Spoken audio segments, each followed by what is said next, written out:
Ir kaip ir turėtum 99% tų laimėtojų palaikomi savivaldybės, ir prasidės milijonų projektų PVM grąžinimų ir 5%. Tai va, čia irgi buvo sienos, čia buvo parduotuvė kažkokia mėsos, kokia aš nebeatsimenu, ne iš čia.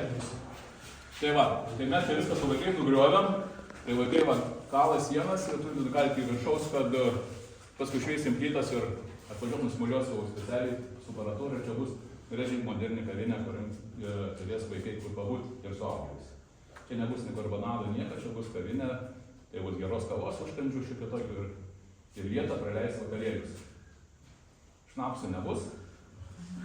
Bet irgi mes galvojam, kad pavyzdžiui, jūs ir iš anksto užsisakysit, norim 3 kavos, 5 arbatos ir vaikai pasitiks ir atneš jums tiesiai. Ir vaikščiosim kartu su kava. Vienas pagrindinių dalykų, kad vaikai supras, kas yra verslumas, kadangi iš verslo, tai mes turim verslo klases, mes mokinam vaikus, mes rodom jums, iš kur vyksta pinigai, tiems, kuriems įdomu, kuriems neįdomu, tai neįdomu, tai natūralu gal, kada kitą kartą bus įdomu.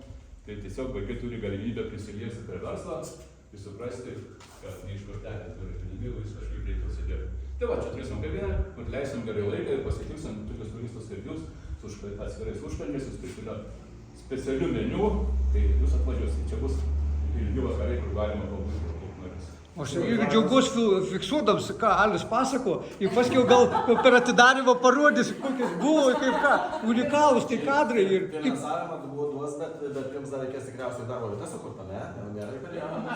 Aš jau tai moku, aš pats rašau projektus, pats esu ne vieną įgyvendinęs, aš žinau, kaip tai reikia padaryti. Įsipareigojimas bus toksai čia.